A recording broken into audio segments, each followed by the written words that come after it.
How many times have you told yourself you're not ready? Not ready to launch the business, not ready to speak up, not ready to take that next step. But what if not ready is just fear wearing a mask? What if the very moment you're hesitating to step into, the very thing you're hesitating to become is the one that could change everything? Well, in this episode, I want to challenge the belief that you have to feel ready to be used, because if you keep waiting for the perfect moment, you'll miss out on the one that's already in front of you. In 2009, when I started my first business, The Recording Revolution, you better believe I didn't feel ready. In 2016, when I decided I wanted to launch a second business to teach people about how to start and grow businesses, you better believe I didn't feel ready. In 2020, when I decided I wanted to get serious about my dream to be a published author, you better believe I didn't feel ready to get a book deal and write a best-selling book. Every step of my business journey, I have not felt ready. Oh, and it's not just business, by the way. The moment I met Shay as a 19-year-old, and she was 17, and we dated through college, as I approached the end of college and I realized now is the time to propose to this young woman and make it official and plan our life together, you better believe I didn't feel ready to be a married man. I was 22. I hadn't even lived on my own. I had roommates my whole life. I'd never had my single life. I didn't feel ready to be a husband. When we got pregnant with our first, I didn't feel ready to be a dad. Every shift in my life, every role I've stepped into, every opportunity that's come my way, I've never felt ready. And I've always questioned whether I'm missing the boat, I'm missing what God's saying, I'm reading it wrong. Surely I'm not the guy to do this. Surely now's not the time. Surely if I had a little bit more time to research and get experience, I would feel ready. But I've never felt ready for anything. And it makes me wonder, if I had waited to do any of those things, what would I have missed out on? Friend, I don't want you to miss out on anything in your life, in your family, in your finances, or in your business. And so today I want to share with you a powerful story that I think you will relate to. I know I do. Share some powerful concepts. And I want to challenge you, because I think that if you're listening to this or watching this, there is some opportunity in front of you, some new season or chapter that God's brought to your life, and you're hesitating. And I want to challenge you and say, why not you? Why not now? What are you waiting for? And my hope is that by the end of this episode, you will actually take that step of faith into whatever it is that God has got for you. So there's a famous story in the book of Exodus in the Bible, Exodus chapter 3 and 4, about a very famous man named Moses. You might know Moses, even if you don't read the Bible, as the guy that parted the Red Sea. And he helped all of God's people, the Israelites, escape from slavery and captivity in Egypt. They wander in a desert for 40 years. He writes the 10 Commandments as God gives them to him on the top of Mount Sinai. Crazy miracles happen, and Moses is the quintessential leader of the Israelites for this 40-year period. But I want you to hear how this legend, this icon in the Jewish faith, in the Christian faith, in all of history, I don't know how many movies have been made about Moses, like amazing dude, and incredible leadership lessons that people learn from him as he becomes a leader. But the genesis of this icon, of this legend, look at how it begins. It almost doesn't happen. This guy tries to talk himself out of his greatness and his destiny 4 times. Listen to this. Exodus chapter 3, starting in verse 1. One day Moses was tending the flock of his father-in-law Jethro, the priest of Midian. He led the flock far into the wilderness and came to Sinai, the mountain of God. So context. Moses actually grew up in Pharaoh's house. He grew up in the palace. He was basically the adopted son of the Pharaoh, so he was brothers with the Pharaoh-to-be. He was wealthy, he was educated, he was powerful. And he has this sort of slip-up moment where he tries to defend one of his Hebrew brothers, because he actually is a Hebrew and not an Egyptian by nationality. He sees one of his fellow brethren being beaten. And so he actually murders a guy. He murders this Egyptian and tries to cover up the body. But then people start to find out about it. He fears for his life, and so he flees. So his first 40 years of life, he's growing up in wealth and in privilege and in power. And then the last 40 years of his life, up to this point, from age 40 to 80, he's been literally a shepherd living in the wilderness. And he's like, I'm getting out of the city. I'm getting out of the drama. And he likes his simple life. So he's just tending sheep, and he comes up to this mountain.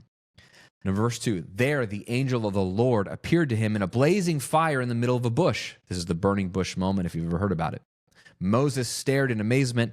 Though the bush was engulfed in flames, it didn't burn up. This is amazing, Moses said to himself. Why isn't that bush burning up? I must go see it.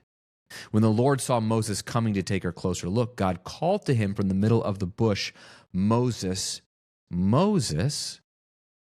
Here I am, Moses replied. Verse 5, do not come any closer, the Lord warned. Take off your sandals, for you are standing on holy ground. So he goes on to say, I'm the God of your ancestors. I see the captivity and the way the Egyptians are treating my people, and I won't stand for it. I'm aware of their suffering, he says in verse 7. And he's like, I'm going to free them. And he literally says in verse 10, now go, for I'm sending you to Pharaoh. You must lead my people out of Egypt. Okay, so Moses is just blown away by what's up with this burning bush. It's pretty cool. I'm going to check it out. And then he's like, oh my gosh, like there's a voice in the bush, and it's like God. It's like the God of my ancestors is speaking to me, and he's aware of the suffering happening in the world, and he wants to do something about it. And interestingly enough, he wants to use a human to do it, which, pause, by the way, this is how God does most of his work, in case you're wondering. God sees the injustices, and God sees the things that he wants to bring to pass, but he typically uses you and me, which is crazy. I don't know why he chooses to use us, but he does, and therefore that means he will come to us in moments of prayer or just while we're pumping gas. He could start speaking to you, and all of a sudden, he could call you to do something. And you might find yourself in this sort of Moses burning bush moment where you have an opportunity to respond to the call. The call might be explicit, like out of a burning bush like Moses had, or it might be a dream that keeps popping in your head. It might be a thought that's pervasive. It might be showing up in every book and every movie you read. It's something you can't shake. God is trying to say something to you. But this is where we get to. I want you to see something, is that God, for one, doesn't even ask if Moses feels ready. He just tells him what I want you to do. He's like, here's your destiny. This is what you're going to do. You're going to go set my people free. This is your assignment. And he doesn't even ask, hey, how do you feel about this? Do you have any questions? Like, he just says, this is what I want you to do.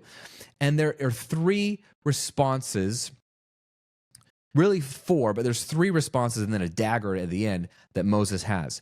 Here's the first response, verse 11.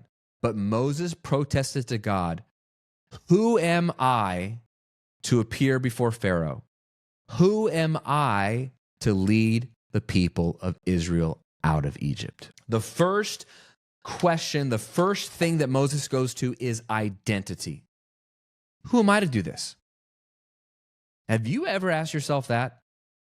Who am I to start a business? I've never started a business. I don't have a business plan or a business degree. Who am I to plant a church? Who am I to write a book about this subject? I'm not an expert. The experts write books, not me. Who am I to start a podcast on parenting? Who am I to coach people for weight loss? I don't have certifications. I'm a nobody. Ever felt that? Who am I? So we often disqualify ourselves before we even step into the opportunity because of either our past experiences or our self-image. We have a picture of ourselves which is largely inaccurate, and so we respond to destiny, we respond to calling, we respond to purpose that's being offered to us, we respond to opportunities, open doors with, who am I to do this? When I started my first business, I felt through prayer and talking with other people who listen to God, love God, read his word, that I should start what was a side business when I used to have a job, turn it into a full-time business. So I had a side hustle for 3 years, recording musicians. When I lost my job because of the recession, and now we're on food stamps and I have a baby and a wife and a mortgage, I felt the Lord say, hey, now's the time to go all in on your business. And so I kind of had that nudge. It was like this opportunity. It was like this calling. But the first question I had was, well, who am I to start a business, like a legit business? Especially when I had the idea to start a YouTube channel. Who am I to be educating on YouTube around recording music? Like, I'm just a guy. There's plenty of other people that know how to do this better than I do, at least as good as I do, but definitely better. Like, I'm not special. And I was discounting my ability to serve people based off of my own self-image, of who I saw myself to be. This is an identity question. Moses views himself as now like, bro, I'm a shepherd. Like, I don't even talk to people. I lead sheep. I don't lead people. I certainly can't go back to Pharaoh. I can't go back to Egypt. I killed a guy back there years ago, 40 years ago, and I left. So I am not the guy to go talk to Pharaoh and lead your 1 million plus people out of captivity. I am not the guy. Do you feel like that? Like, I'm not the girl, I'm not the guy to do this because of the way you view yourself? Your identity that you've chosen or that you've adopted or that you've decided that that's who you are can literally hold you back from all that God wants you to become and to do. And it's so sad that we limit ourselves based off of this frame we've created around who we think we are. It's to help us better understand ourselves. This is who I am. I do this type of work. I have this type of level of influence and experience. And so I'm gonna put a frame around it. I'm gonna put a wrapping around it, and I feel comfortable. Yeah, that's who I am. And that's how people know me anyway. This same thing came up for me when I knew after 7 years of running the recording revolution and building a $1 million plus year business, 600 plus thousand subscribers on YouTube, collaborating with Grammy award winning producers and musicians, and like living out all of my dreams. After 7 years of that, when I had this burning desire to help people launch and grow their businesses online, and I couldn't shake it, I started to get scared because I said, no. I'm a music guy. I'm the music recording dude on the internet, and that's how my friends know me. That's how I even know me. That's how my extended family know me. I'm not a business coach. Like, that's not who I am. I couldn't even see myself as a business coach. So I literally got the idea in 2016, and I punted on launching this business for 2 years. I waited 24 whole months before I started because I was struggling with this identity.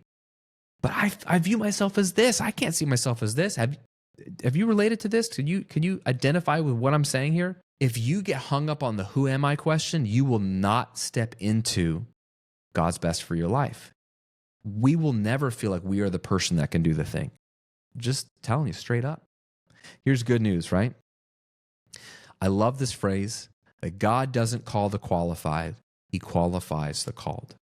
If God has put a dream in your heart, if you can't shake this concept, this vision, this idea that's in your mind, of course you don't feel qualified to do it because you've probably never done it before. But if you're called to it, if it's a dream that you can't shake, you have to expand your view of your identity. Check this out. Here's God's response. So God gives him this assignment. Moses says, who am I to do this? God responds to this. Ready? He says, God answered, verse 12, I will be with you. When Moses says, who am I to do this? God's answer is, I will be with you. Friend, I don't know where you are in your faith journey, but the only thing that will give you true peace as you adventure in life and step into new ground and take new territory and do crazy, bold things and pursue your dreams, the only thing that will bring you comfort other than just like trying to pump yourself up and conjure up confidence, which you can for a moment, but it won't last. The only lasting comfort that will help you step into your true identity and calling is knowing that God is with you. Jesus called himself Emmanuel. Actually, he was prophesied to be Emmanuel 700 years earlier by the prophet Isaiah in Isaiah chapter 9, where he talks about this son will be born to us and he will be everlasting father, the prince of peace. He will be Emmanuel, which means God living with us, like God among his people. This is the God of the Bible, right? The God of Christianity is not a God that's distant. He is a God that's with us. And the only way he can actually be with us right now is if you become a Christian, you accept Christ as your Savior. The Bible says that God, the Holy Spirit, lives inside of you, takes up residence inside of you. So that is how God can be with you. So God's solution to the identity problem of who am I to go do this big thing is, hey, I'll be with you. Which makes so much sense. Like when I tried to help my daughters learn how to swim, and we were getting in the pool, and they were really, really young. And they're like, Daddy, I can't swim. Don't worry. Daddy will be with you in the pool. I'm not going to throw you in the pool by yourself. Daddy will be with you. Oh, okay. Because they trust me. They know they're safe with me. They don't feel competent. They don't view themselves as a swimmer. But if Daddy's going to hold me and be with me, I at least have some comfort in knowing that I'm not going to be alone in this. And if you're a parent, you know this. Your kids will have more boldness to step out into something new if they know you're going to be with them. It's the same as when you're transitioning someone in a role. When you train someone, right? There's this whole model. If I'm going to bring on someone on my team, let's say a new marketing assistant or a new, assistant coach or whoever it would be first, watch me do it. Then the second phase would be, I'll do it with you. And then the third phase is, I'll watch you do it now that you've done it. And all three phases, we're together. Okay, watch me do this thing first. Okay, now you see me do it. You do it, and I'll do it with you. We'll do it together. And then once we've done it together, I want to watch you do it by yourself, but I'll be right here in case you have any questions. That's the model of training people. And so this is what God's solution is. It's like, bro, I know you don't feel like you can do this. I know you don't feel like you're the guy to lead. You've been a shepherd for 40 years. I'm not clueless, bro. But here's my answer to you. Here's my solution to your identity problem. I will be with you. No greater promise than that. And I don't know how you can step out into bold new callings without God's presence with you. All right, moving on. This conversation goes on and on and on. Moses has a bajillion follow-up questions like, well, okay, I might believe in you, but what if the Israelites don't know who you are and they want proof that you're real? And he has all these practical questions, blah, blah, blah, blah, blah. Skip a few verses ahead. Exodus 4, verse 1. After God gives him all these answers, don't worry, you'll do this, you can explain this. Moses, verse 1, but Moses protested again. What if they don't believe me or listen to me? What if they say the Lord never appeared to you? Which are great questions, by the way. Like, hey, I'm talking to a burning bush here. What if they say, you're crazy, Moses? What if they don't believe my story? What if they don't listen to me? What if they say that I'm making this up? So here's the third thing. The first question is, who am I? This is a question of identity. The second question we have that keeps us from our destiny is the what if question. It's the implications question. So if the first question is the identity question, the second one is the implications. Well, what are the implications of this thing? Who am I to start this business is an identity question. What if this business fails is an implication question. What if people laugh at me when I tell them I'm quitting my job and starting my business is an implication question. What if I don't have what it takes and I actually am not good enough is an implication question. What if it works for a while but then it runs out of money is an implication question. Does this make sense? So now we go from identity, who am I to do this, to projecting out our fears, which aren't really fears, they're just anxiety. Because a fear is like there's an actual impending danger. And so you have true fear. Like if there's a lion attacking me, that would be true fear. And anxiety is like, it has fear-like responses, but over something that's not happening or hasn't happened or might not even happen. But you can create that same kind of visceral, mental and physical response to a projection of a fear and anxiety about the future. Well, what if this happens? What if that happens? And this is exactly what I did when I started my first business. What will people say? What will my friends say? Like, we were planting a church at the time. We were all volunteers helping out. What will my pastor say? Like, what are you doing? Like, what will my family members say at Christmas? Like, hey, have you applied for a job yet? Like, oh, no, I'm not applying for a job. I'm blogging now on the internet about audio recording. Like, why are you doing that? Like, a lot of those implication questions, the what if questions, I had to deal with some of those. But we project into the future. This is crazy. The moment you become successful, let's just say it's in business and you have a goal, I want to be making, $500,000 a year, which I don't know where you are in your journey, but that might sound crazy for you. You might be like, I did that last month. But when you haven't reached that, let's say that's your goal, and you finally do reach it, there's this moment of euphoria because you're like, holy mess, I am making more money than most doctors and lawyers and more money than the president makes in the US, right? And I'm just teaching cool stuff, coaching cool stuff. And it's so exciting. You go out and buy a new car, upgrade your house, take your kids and your wife on an awesome vacation, pay off some debt, go to an incredible restaurant and just blow money, not even look at it. Like, it's so much fun. And then the moment the euphoria passes, which is usually a week later, you have a new implication question. What if this all goes away? What if I can't repeat my success? Here's the one I had when I was about to start the second business and I was really questioning my worth. Am I really good enough to be a business coach? What if I just got lucky? So now this isn't even an implication of a future event happening. This is the implication of maybe what happened in the past wasn't because I'm actually good enough. It's because I just got lucky, right? And let me be honest, right? We all know that there is some element of timing and luck that we can't control in our success and our story, right? But that fear crept up big time for me.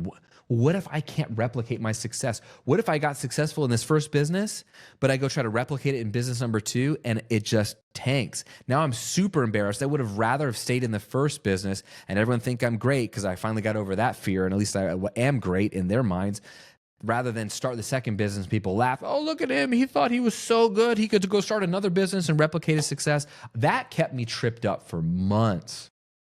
For months. Does this resonate with you? This is the implication question. What are the implications? What if, what if, what if? If you find yourself so desperately wanting to pursue a dream or a calling, but you're resorting to these what if questions, these fears of these implications, you got to ask yourself, how long are you going to live by the what ifs and the implications, potential implications versus the destination you want to be at? I had a really massive YouTuber reach out to me a few months back in response to one of my videos. It was amazing that he even watches the videos.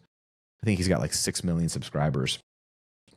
And he reached out in response to one of the questions inside the episode about like the true desire of your heart that you're afraid to pursue. And he answered the question to me privately on an Instagram DM. And he said, I listened to the episode. It rocked me. Here's what I want. And he filled in the prompt. I so desperately want, because that's what I told them to write down. I so desperately want blank, but I'm afraid of blank. Okay. So he filled it out. Here's what he wrote. I so desperately want to simplify my business, but I'm afraid that if I do, revenue will plummet. This is a classic example of an implication question. He knows exactly what he wants to step into, a simpler business, something I would call an effortless business. But he's stuck at the implication question. Well, what if I do that, but revenue plummets? So we imagine worst case scenarios, and we oftentimes talk ourselves out of best case callings. Here's what I absolutely love. When Moses says, what if, in verse 1, what if they don't believe me? What if they don't listen to me? What if they say that the Lord never appeared to you? You want to know what God's response is in the very next verse? Verse 2 of Exodus chapter 4. Then the Lord asked him, what is that in your hand? Now for context, he's holding a shepherd's staff. And God goes on to say, throw it down to the ground, and then it turns into a snake. And then he says, pick it back up by the tail, and it turns back into a staff. And then he says, put your hand in your cloak and pull it out. And it's all leprous and falling apart. And he says, put it back in, and then it's healed. He's showing Moses that he can do these miracles and these signs and wonders through him. Because again, he told him, I will be with you. That's the reason why the identity question can be obliterated. It doesn't matter who you think you are. If God is with you, you can go into any room with confidence. But when Moses says, but what if this happens? What if they don't believe me? What if this happens? I love God's answer. It's a question. It's not even an answer. It's a question that has an answer baked into it, which is, what is in your hand? Friend, this is the question you need to ask yourself. This is the question I need to ask myself. When you're afraid, when you know what you want to do and you know what your calling is, even vaguely, you don't have to have it perfectly mapped out. None of us do. But you're like, I so desperately want to move in this direction or step into this or try this thing. But I'm asking the identity question, who am I? I'm asking the implication questions. What if this happens?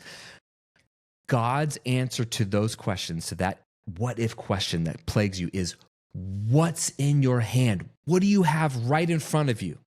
Like, yes, I get it. You don't feel like you're an expert. I get it. You don't feel like you have the credibility. I get it. You don't feel like anyone's going to even know you exist. You don't have the reach on the internet. I get it. You've never charged a high ticket price before. I get it. But what do you have in your hand? Stop telling me what you don't have. Stop telling me what probably is going to fall apart. Let's look at what you have in your hand and let's start there. When I started my first business, the Recording Revolution, I didn't know anything about this world. I didn't know what an online course was. I didn't know about email marketing. I didn't know what a funnel was. I didn't know what a webinar was. Like none of this stuff, some of it existed, but I didn't know about it. I came from corporate America. I was just a normal dude.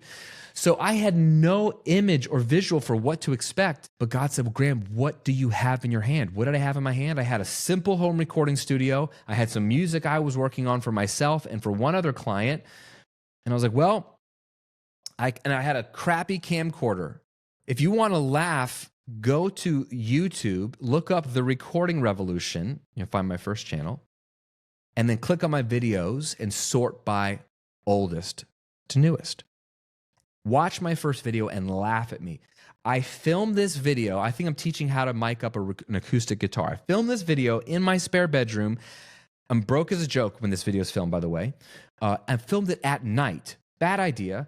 With no lighting. Correction, actually, there was one lamp, but it was behind my head, which makes no sense. So there's my back of my head's lit up, but you can't see. My face is in a shadow, and I'm using a red, crappy camcorder. I had no iPhone. I had no high-def video. It was this crappy camcorder that we owned from, like, we went on a vacation together, and it shot in, like, 380p, whatever that is, at night. So it's super grainy because cheap lenses and cameras only can look half decent if there's good lighting. I didn't know about that. It looked awful. My neck is like 3 times too big. I'm staring blankly like a deer in the headlights because I'm never filmed a video before, and I'm thinking about what to say next while I say the thing I'm currently saying. And I look like a serial killer. And that launched a $1.2 million a year business. And to this day, I still have people, when I make fun of that video, say, I still love that video. I learned a lot about how to mic up an acoustic guitar from that video. But it got me started. What did I have in my hand? A simple home recording studio, a little bit of knowledge and experience, and a crappy red camcorder, and a spare bedroom. And the only time I could film it with my baby not crying was at night. That's what I had in my hand. And that's how I started what has become now $15+ million generated online. It's crazy. That's the miracle. Like God did the miracle. I just used and have always used what's in my hand. What size audience do I have? That's it. What knowledge do I have? Okay, that's it. What experience do I have? That's all I got. Right? I don't have anything special. I'm not special. I'm just using whatever I have and using the mess out of it and like asking God to bless it and be in it and multiply it. Friend, if you feel like you're asking yourself the implication questions all day, what if, remember what God said to Moses. What's in your hand? And that's my question for you. Stop thinking about the future. Think about stop. He's like, Moses, you're already like steps ahead, bro. Focus back here to the present moment. What do you have in your hand? What's in front of you right now? Just use that. Just do that. Forget about the implications. Stop what-ifing yourself to death, right? All right. Number 3, this is where Moses says one of the most like relatable things, period. After all this stuff about the staff, and God says, well, they're going to be, if they don't believe this sign, they'll believe this sign. I'm going to do all these signs. Then Moses doesn't even respond because God's been talking about all the signs he's going to do through Moses. And then Moses changes the subject completely. Verse 10, Exodus 4, verse 10. But Moses pleaded with the Lord, "Oh Lord," changing subjects, "I'm not very good with words. I never have been, and I'm not now, even though you have spoken to me.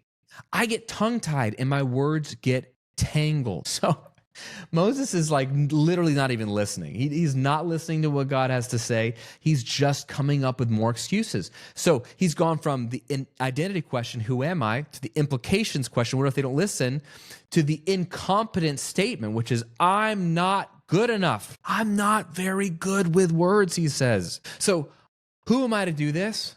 That's not who I am. I'm not a coach. I'm not a person that charges premium prices. I'm not this, I'm not that.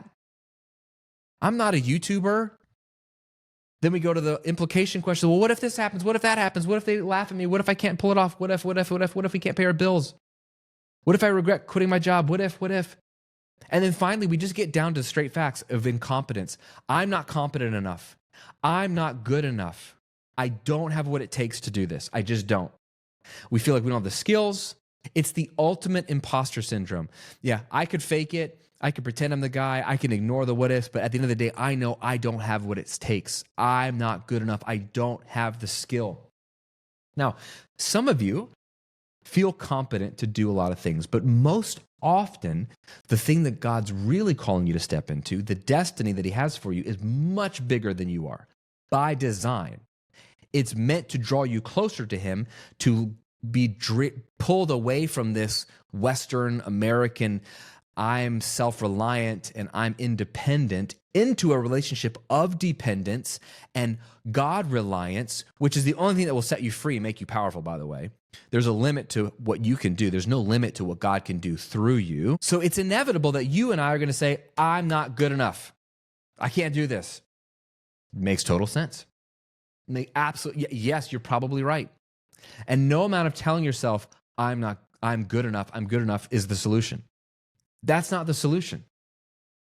You can have affirmations, you can have declarations about your identity, about who you are, but saying like that you're better than you are over and over again doesn't make you better.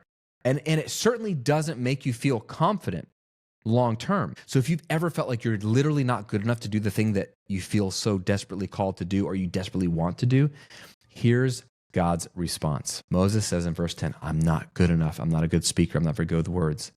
Verse 11 and 12, they go together.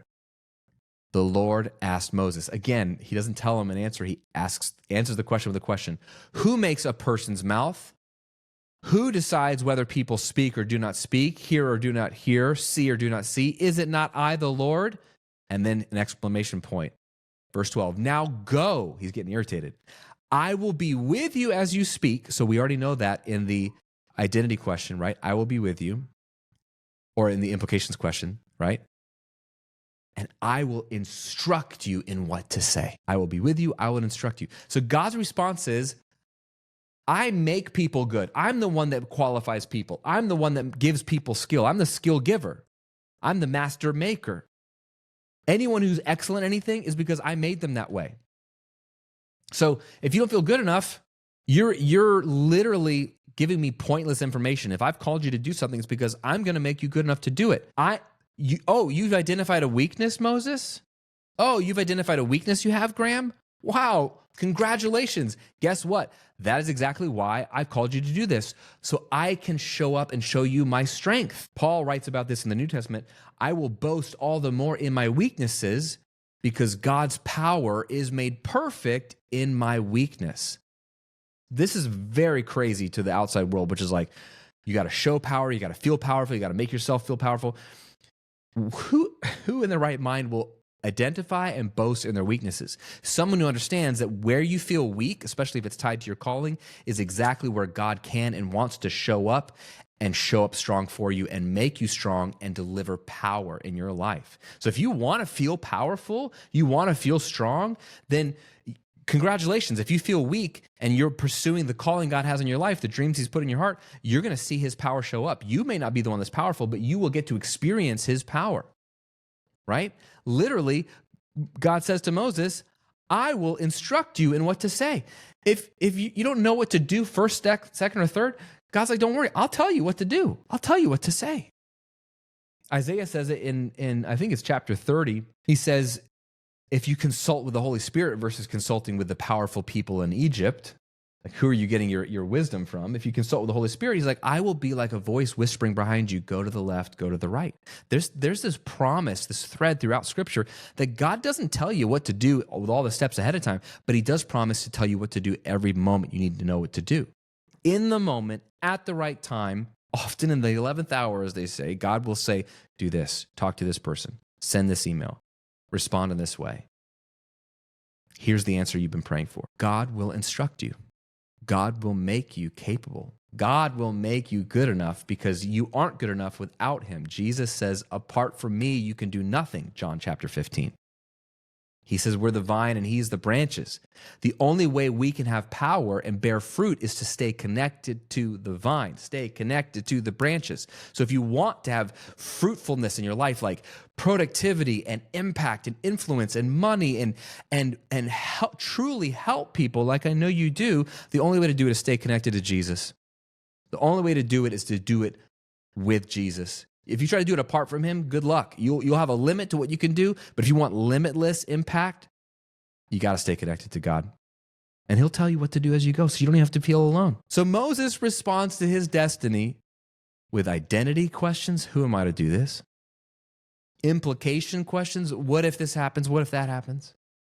And just flat out incompetence. I'm not good enough. And God responds to all three. I will be with you. Look at what's in your hand and just use that, and I will help you and instruct you. And friend, even that's not good enough. Look at what Moses does at the very end. Right after that, right after God says, I will be with you as you speak, and I will instruct you in what to say, Moses' true fear just takes over. And in verse 13 of Exodus 4, but Moses again pleaded, Lord, please send anyone else. There it is. There's the truth. The who am I? The what if? I'm not good enough. All of those were dancing around the true desire, which wasn't his actual desire, but the true thing he wanted to get off his chest in that moment, which is, I don't want to do this because I'm scared.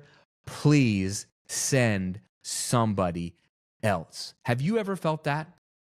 Have you ever felt like, God, can you just ask somebody else to do this? Like, I can't be the girl to do this. I can't be the guy to do this. It's just little of me. Like, I don't want the responsibility. That sounds like a lot. Have you ever felt that? Oof. The stuff I feel like God's calling me to do, I'm like, God, just let somebody else do that. Like, I'm sure somebody else could do a better job than me. Like, just like, I'm comfortable where I am at. Like, yes, I want that destiny, but it's almost easier if I just talk myself out of it. If you just send somebody else. What's crazy about this in the story of Moses is that God gets really frustrated with him. Because he's like, bro, I have answered all of your doubts and fears by giving you incredible promises. But two things happen. God says, okay, fine. I'll send you with your brother-in-law, Aaron. You do the leading and the miracles. He can do the speaking. If that's the part you really need help. And there's something pretty beautiful about that if you really feel like you need some help, God can bring a partner.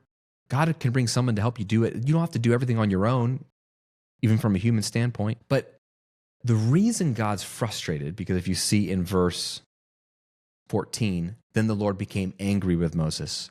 All right, he said, what about your brother Aaron the Levite? I know he speaks well. And look, here he comes. He's on his way to meet you now. Talk to him. Put the words in his mouth. I will be with both of you as you speak, and I will instruct you both in what to do.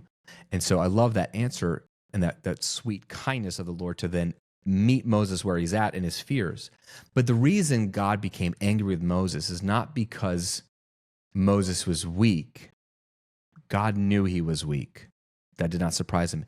It was because he didn't trust God. He didn't have the faith in God. He was thinking all about himself. Anytime I have been afraid to step out in a new direction or in a bold area that I feel like God's calling me into, rarely is it because I don't want to do it. It's because I'm so focused on myself and not focused enough on God. And so the solution for you and for I to have the boldness, to have the confidence, to have the peace, the determination, the guts to go on this adventure and step into your destiny, step into this opportunity, step into the calling that's in front of you, the door that you just so desperately want to push through, that's being opened as we speak, is to stop looking at yourself. Who am I to do this? What if this happens? Am I good enough? And start looking at the God of the universe, who will give you a new identity, who knows all the implications and has answers for all of them, who will instruct you, who will help you, who will speak to you and guide you and be with you the entire time. When you focus on him and you have faith in him, and you, as Proverbs 3 says, lean not on your own understanding, but in all your ways trust in God, then good things start to happen. So this was a little deep dive into a very human and relatable story in the book of Exodus with Moses, but you're the hero. in your own little story. You're the title character in your story that the Lord is writing in your life. My question for you is, where are you telling God that you're not enough? Where are you telling the circumstances in front of you that you're not enough? What if this is the exact place he wants you to be? Feeling not ready, feeling like you shouldn't be the person. What if he wants to show his power through you? What if this is your burning bush moment? Don't let it pass you by. Don't talk yourself out of God's best for your life. You're not supposed to ever feel ready. You're just supposed to trust and be a person of action. If I've learned anything in the last 20 plus years of doing crazy stuff, moving across the country, leaving jobs, losing jobs, starting businesses, raising kids as a super young couple, being broke, having wealth, everything in between. If I've learned anything over the last 20 years, it's that I have never felt ready and I will never feel ready. But the great things in my life never came from me feeling like all the ducks were lined up and everything was in a row and feeling ready to pursue it. They came from me stepping into it and walking with the Lord, trusting him, and being ready to go on the adventure. So I challenge you. What's in your hand? What bold step of action and faith do you need to take today to step into your destiny and calling? If you know what it is, leave a comment below on YouTube or message me on Instagram. I hope and pray that this blessed you today and encouraged you and challenged you. I hope you have an amazing rest of your week, and we'll see you on another episode real soon.